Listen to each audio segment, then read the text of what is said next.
Good morning students, Gayatri Vidyamandir के YouTube channel में आप सभी का स्वागत है। हम पढ़ रहे थे टेंसेस के बारे में। आज तक हमने पढ़ा प्रेजेंट टेंस के चारों भाग, जिसमें present indefinite, present continuous, present perfect और प्रेजेंट परफेक्ट कंटिन्यूस। अब जो है वो हमारा टेंस दूसरा पास्ट टेंस भूतकाल, बीता हुआ समय। इसका अभी हम जो है वो पहला भाग लेंगे, जिसको पास्ट इंडेफिनिट कहते हैं।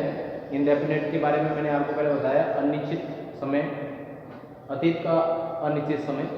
पहले हमने वर्तमान का अनिश्चित समय के बारे में पढ़ा था प्रेजेंट इंडेफिनिट में। आज जो है वो पास्ट इंडेफिनिट टेंस, ठीक है। तो सबसे पहले इसके आइडेंटिफिकेशन, पहचान क्या होगी इस टेंस की, कैसे पहचान करेंगे कि ये जो सेंटेंसेस जो है वो पास्ट इंडेफिनिट टेंस के हैं। तो इसके लिए मैंने कुछ एडवर्ब्स जो है वो बताई है आपकी सुविधा के लिए।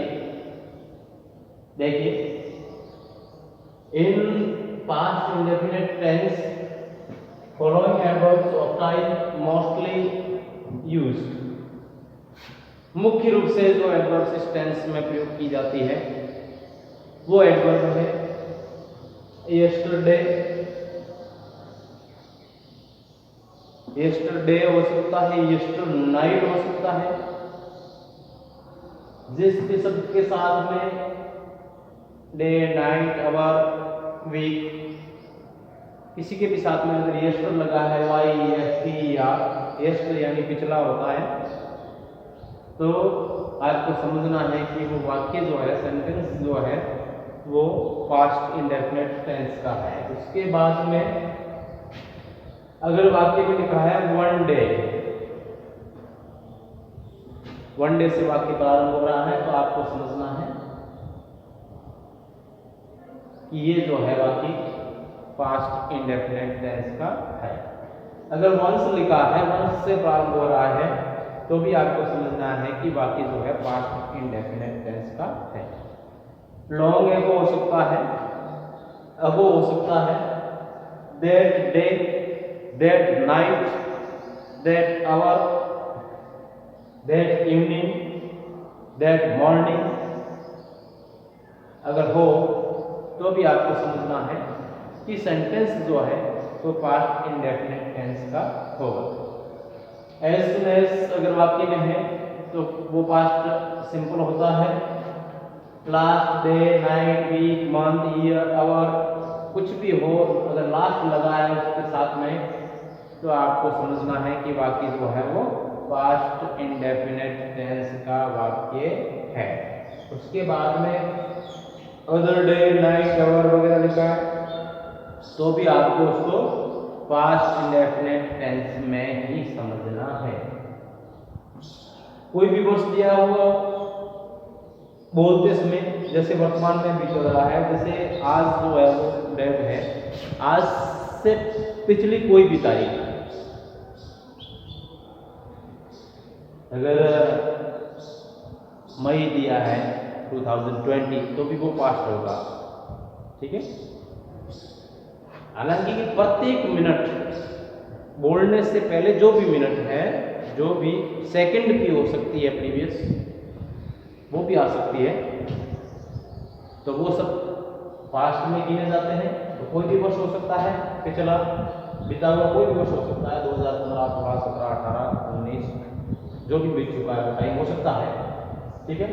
या अगर वाक्य वैन से स्टार्ट हो रहा है या एज से स्टार्ट हो रहा है, तो आप उसमें देखोगे कि उसमें वैन और एज वाले जो वाक्य जो होते हैं उसमें दो सेंटेंस होते हैं, ठीक है, दो क्लोज होते हैं कह सकते हैं। उसमें एक प्रिंसिपल होता है, एक सबऑर्डिनेट क्लोज होता है। उसमें एक सेंटेंस जो है वो वैन और एज से जो शुरू हो रहा है वो पास्ट सिंपल में होगा, मतलब पास्ट इंडेफिनिट में होगा, सेकंड फॉर्म में आएगी। और उसके साथ में जो दूसरा वाला वाक्य जो है वो वाज, वर प्लस वर्ब की फर्स्ट फॉर्म में आएंगी, यानी पास्ट कंटिन्यूस टेंस होगा। ठीक है, तो इस बात का विशेष ध्यान रखें। अब जो इस टेंस का प्रयोग कहाँ किया जाता है, किस लिए होता है इस टेंस,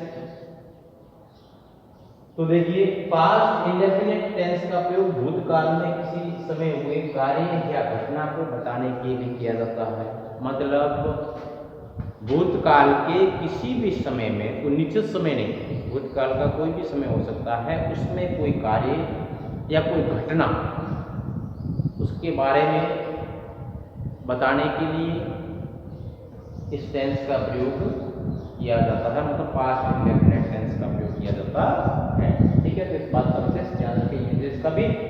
अब देखो सबसे पहले अपने टेंसेस सेंटेंसेस जो है वो है अफर्मेटिव सेंटेंसेस, सकारात्मक वाक्य AFFIR MATIV, affirmative sentences SENTENCES sentences. ठीक है, पैटर्न उसका होता है, ध्यान रखेंगे, सब्जेक्ट, वर्ब की सेकंड फॉर्म, ऑब्जेक्ट और अदर वर्ड्स अगर है तो नहीं तो सीधा फुल स्टॉप। ठीक है, कुछ उदाहरण मैंने दिए हैं ताकि आपको अच्छे तरह से समझ में आ जाए, उसके बाद प्रैक्टिस के लिए डालेंगे आपको। तो सबसे पहले देखिए ही राइट ए लेटर यस्टरडे। अभी एक बात का ध्यान रखना, इसमें सब्जेक्ट सिंगुलर हो प्लूरल हो, उसका नंबर या उसका जो है पर्सन कोई मायने नहीं रखता। आपको जो है वो सभी के साथ वर्ब का सेकंड फॉर्म करना है। बिल्कुल सिंपल है, सबसे सिंपल ये है, ये टेंस है, इसमें कोई परेशानी नहीं आएगी आपको, सब्जेक्ट से कोई मतलब नहीं। आपको सीधा जो पोस्ट में दिया है, पहले तो टेंस की पहचान करो आप, पहचान होते ही आप खाली जगह में जो है पोस्टर में जो दी हुई है उसका सेकंड फॉर्म लिख दो। राइट से रोट, WROTE। ठीक है, और दूसरा वाक्य पहले पहचान लास्ट विद, और फिर जो है पोस्टर में जो वर्ब दी है उसका सेकंड फॉर्म विजिटेड, VISITE। ठीक है, उसके बाद में तीसरा वाक्य देखिए इन 2019। ठीक है, तो जो दिया है पोस्टर में उसका सेकंड फॉर्म BAUTICT। ठीक है, लॉन्ग है वो देखो, तो वर्ब की वैन से शुरू हो रहा वाक्य देखिए, वैन से शुरू हो रहा वाक्य दो सेंटेंस है।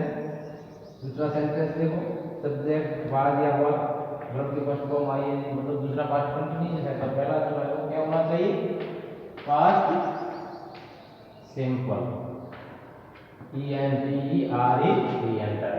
ठीक है, तो ये आपके प्रैक्टिस के लिए वाक्य थे, समझने के लिए। और अब जो है नेगेटिव और इंटरोगेटिव सेंटेंस करेंगे, उसके बाद में मैं 6-7 वाक्य जो है वो आपके होमवर्क के लिए डालूंगा। उससे पहले नेगेटिव और इंटरोगेटिव सेंटेंसेस अपन देखेंगे, उसके बाद आगे होमवर्क। हाँ, तो ये उदाहरण देख लीजिए नेगेटिव सेंटेंसेस के, उसके बाद में इंटरोगेटिव सेंटेंसेस। तो नेगेटिव सेंटेंसेस पहले देखिए, आपको क्या करना है, सब्जेक्ट डिड नॉट और वर्ब की first form object other words. देखिए जहाँ डिड आता है वहां पर वर्ब की फर्स्ट फॉर्म ही आपको प्रयोग करना है। अगर डिड नहीं है तो वर्ब की सेकंड फॉर्म होगी, और अगर डिड वाक्य में है तो डिड के साथ में वर्ब की फर्स्ट फॉर्म हमेशा आती है। ठीक है, और नेगेटिव होने के कारण आपको नोट लगाना है। ठीक है, देखिए पहला वाक्य पहचान अपन ने कर दी एडवर्ब से। ठीक है, नेगेटिव और इंटरोगेटिव दो की है, जैसा कि है यहाँ पहचान हो जाएगी नेगेटिव की। ठीक है, तो नॉट होने के कारण पर्सन या नंबर का, सब्जेक्ट का नंबर क्या है, पर्सन क्या, उससे हेल्पिंग वर्ब पे कोई फर्क नहीं पड़ता क्योंकि डिड आता है सभी के साथ में। ठीक है, तो टेंशन जैसे कोई बात नहीं है परेशानी वाली। तो देखिए डिड, ठीक है, सी डिड और नॉट लगा दिया, और वर्ब की फर्स्ट फॉर्म जो कोष्ठक में दी है उसी को आपको ला करके रख दिया, she did not cook last night. ठीक है, ऐसे कैसे इसमें भी पहचान होगी, बाकी की पहचान होते ही इसके साथ में डिड नॉट और वर्ब की जो फॉर्म दी है उसी को ला करके रख दिया, she did not play cricket yesterday, ठीक है। ऐसे कैसा दैट डे, ठीक है। पहचान होगी डिड नॉट और सेल का सेल ही रहेगा, they did not sell things that day, ठीक है। वंस दे पहचान होगी did not leave, ठीक है। alone, ये हो गए नेगेटिव सेंटेंस। अब इसके बाद में इंट्रोगेटिव सेंटेंसेस जो कि मैंने पैटर्न में लिखवाया है उसके बाद बाकी सीधे उदाहरण दिए हैं, इनको जो है वो ब्लैंक वगैरह नहीं छोड़ा, क्योंकि इस प्रकार के वाक्य जो है परीक्षा में पूछे नहीं जाते हैं और हम तैयारी करवा रहे हैं परीक्षा के हिसाब से, ठीक है। तो अगर आपको ऐसे सामान्य रूप से अगर कभी वाक्य बनाना पड़े तो उसके लिए ये पैटर्न दिया ही है। कोई हिंदी वाक्य आपके सामने आ जाता है, आप चाहते हो कि उसको कैसे बनाए सर, तो पैटर्न के हिसाब से आप उसका बना सकते हो। लेकिन परीक्षा में जो है केवल वर्ग का सही रूप बढ़ना होता है, उसमें इस प्रकार के वाक्य नहीं आते, ठीक है। तो आपको मैंने बताया था दो प्रकार से वाक्य बनते हैं। प्रश्नवाचक वाक्य जो है प्रत्येक टेंस के जो है वो दो प्रकार के होते हैं, एक जिसका उत्तर अपन यस या नो में दे सकते हैं जो हेल्पिंग वर्ब से स्टार्ट होते हैं, और दूसरा जिसका उत्तर अपन यस या नो में नहीं दे सकते हैं, और वो जो है वाक्य WH word, what, where, who, whose इनसे प्रारंभ होते हैं, ठीक है। तो देखिए WH वर्ड साथ में डिड सब्जेक्ट, और डिड होने के कारण वर्ब की फर्स्ट फॉर्म आएगी इसमें कि ऑब्जेक्ट हो तो रखना है, नहीं हो तो नहीं रखना है, उसके बाद अदर वर्ड्स और प्रश्नवाचक चिन्ह लगाना नहीं भूलना है, ठीक है। यस नो वाले क्वेश्चन डिड आगे आ जाएगा, सब्जेक्ट, वर्ब की first form, object, other words और प्रश्नवाचक, ठीक है। तो ये वाक्य प्रश्नवाचक वाक्य। What did the farmers sow in their fields yesterday, ठीक है। Where did he go last night, did you play hockey yesterday, और did I write sentences that day, ठीक है। तो ये वाक्य थे चार प्रकार, तीन प्रकार के, और चौथा प्रकार मैंने जैसे समझाते आ रहे हैं ऐसे के साथ को ध्यान रखना है, सब्जेक्ट और मेन वर्ब। जहां भी है आपको सब्जेक्ट और मेन वर्ब के बीच में यहाँ क्या रखना है, नो, ठीक है। इस प्रकार के वाक्यों में भी जहां सब्जेक्ट है वहां पर रखना है नो, ठीक है। यहां पर आ जाएंगे यहाँ पर, यहाँ और यहाँ पर, यहाँ और यहाँ पर, यहाँ, ठीक है। तो वाक्य बन जाएंगे किस प्रकार के, वाक्य बन जाएंगे इंटेरोगेटिव नेगेटिव सेंटेंसेस, यानी चौथे प्रकार के वाक्य जो है वो बन जाएंगे interrogative negative, NEGATIVE negative sentences, SENTENCES। इस प्रकार के वाक्य सब्जेक्ट और मेन वर्ब के बीच में जो इंट्रोगेटिव सेंटेंस जो आपके सामने है उसके सब्जेक्ट और मेन वर्ब के बीच में अगर हम नोट लगाएंगे तो वाक्य बन जाएंगे इंटेरोगेटिव नेगेटिव सेंटेंसेस, प्रश्नवाचक नकारात्मक वाक्य। तो ये चार प्रकार के वाक्य आपके हुए, आपने समझा इनको, देखा। अब जो है मैं चाहता हूं कि आपको कितना समझ में आया, इसके लिए कुछ उदाहरण आपके प्रैक्टिस के लिए होमवर्क के रूप में, जो कि आप इस वीडियो के माध्यम से देख करके जो है वो समझ करके उन वाक्यों को कर सको, और मैं संतुष्ट हो सकूं कि आपको जो है वो ये कार्य, ये टेंस जो है वो समझ में आ गया है। इसके लिए प्रैक्टिस के लिए वाक्य देखिए, हाँ देखिए कुछ उदाहरण प्रैक्टिस के लिए आपके प्रैक्टिस एक्सरसाइज में। Now fill in the blanks with the appropriate form of the given verbs, यानी कोष्टक में दी हुई क्रियाओं का सही रूप या उचित रूप जो है वो खाली जगह में लिखिए। तो ऐसा प्रश्न आता है परीक्षा में। आपको ये वीडियो में मैंने बता दिया कि आप पहचान होगी वाक्य की और आपको कैसे किस प्रकार से करना है। तो जिसने देखा है वीडियो समझा है वो आसानी से कर लेगा, कोई परेशानी नहीं आएगी। बिल्कुल सिंपल वाक्य है, आराम से सोच समझ करके बढ़िया राइटिंग में सुंदर तरीके से करने का प्रयास करेंगे। वाक्य में एक बार पढ़ लेता हूँ जिससे कि आपको समझ में आ जाएगी कौन से शब्द कहाँ कैसे क्या है, तो परेशानी न हो। तो ये लिखा Sita, SITA, Sita prepare, PREPARE, prepare का मतलब तैयार करना। Sita prepare breakfast, BREAKFAST, breakfast yesterday, ठीक है। उसके बाद में लिखा है CASWC, यानी देखना, a lion, LION, lion, last night, ठीक है। उसके बाद में लिखा है they go to market, MARKET, that day लिखा है। उसके बाद I teach, TEACH, teach English in 2014। उसके बाद we not read a book yesterday, तो लिखा बार बार BRBER, बार बार नाइट, नॉट डू, सॉरी बार बार नॉट कट, CUT लिखा है, कट, CUT, कट यानी काटना, हिज हेयर लास्ट नाइट, ठीक है। The boys not do there, THEIR, there यानी उनका, उनकी, होमवर्क द अदर डे लिखा है, OTHERDAY, अदर डे।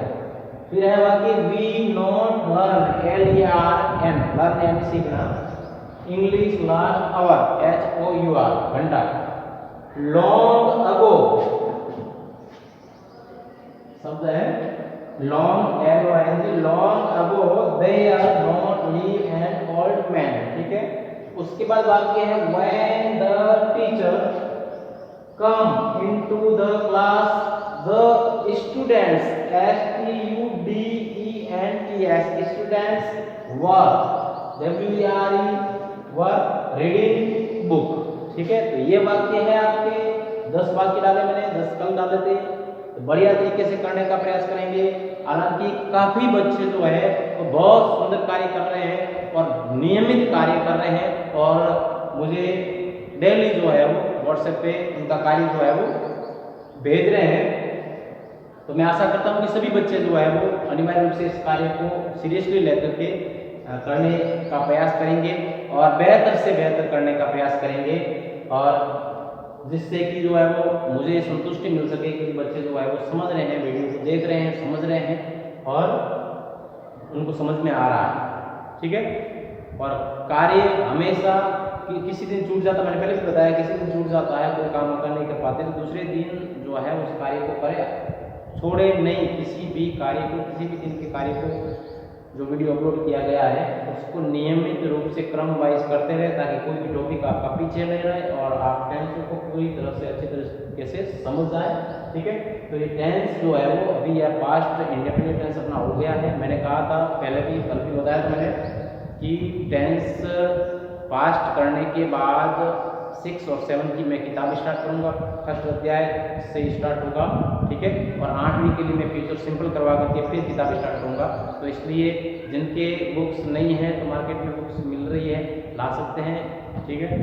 और नहीं भी हैं तो भी कोई बात नहीं, मैं सब जो है स्पेलिंग्स वगैरह जो भी चीज़ें हैं, पर्सनल वगैरह सब एक्सरसाइजेज वगैरह जो है वो बोर्ड पर करवा दूंगा। तो वीडियो के माध्यम से आप नियमित रूप से देख करके बिना किताब के भी आराम से आसानी से कर सकते हो। इन्हीं आसान के साथ धन्यवाद, कल फिर मिलेंगे।